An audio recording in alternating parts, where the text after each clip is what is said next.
Genevieve and Stanley had never flown before, less so on the back of a giant eagle that was as tall as a house, maybe even taller.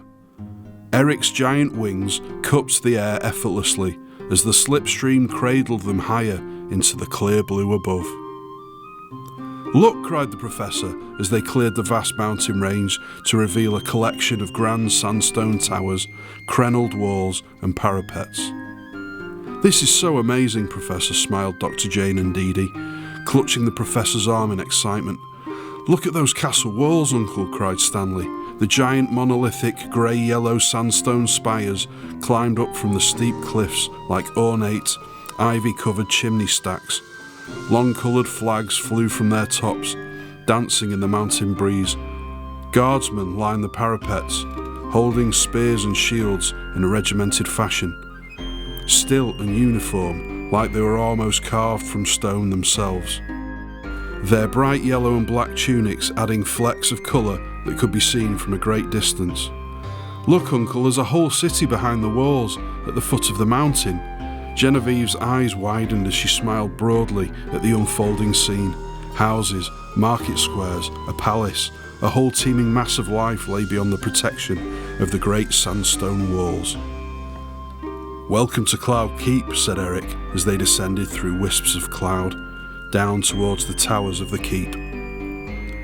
"This place is home to the king and queen.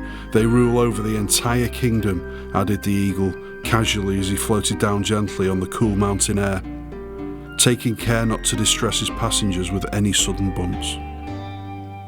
"I met them when I was last here," said the professor. "What are they like?" asked Jen, eyes still wide with wonderment. "Most welcoming, if not a little bit stern," finished the professor as he looked down from Eric's side. They dropped down towards one of the many great towers that climbed up from the sandstone walls. Jane's trainers landed firmly on the stone as she hopped down from the giant eagle's back. She turned to help Jen and Stanley as they slid down, being careful not to fall from what was a considerable height. There was a serene sense of peace that overcame Doctor and Dee Dee as she span round atop the tower, taking in the mountain views as the long thin banner flags danced high above them on the cool air. The guardsmen stood motionless as the group gathered themselves at the giant eagle's side. "What a view! We can see for miles up here," stated the professor, taking off his glasses and rubbing the lenses on his clean white lab coat. He didn't want to miss the chance of taking in such a scene clearly by fingerprints on the lenses of his round spectacles. They were met by the tall yet kindly figure of the Knights General, Sir Bate. A highly respected nobleman, Sir Bate had a way of treating people well while still maintaining an air of authority. Naturally, he met the group with a smile. "Follow me. The king is waiting, and he seeks your counsel, Professor." He turned towards the open doorway at the top of the tower and began to descend the stone spiral staircase with the group following him.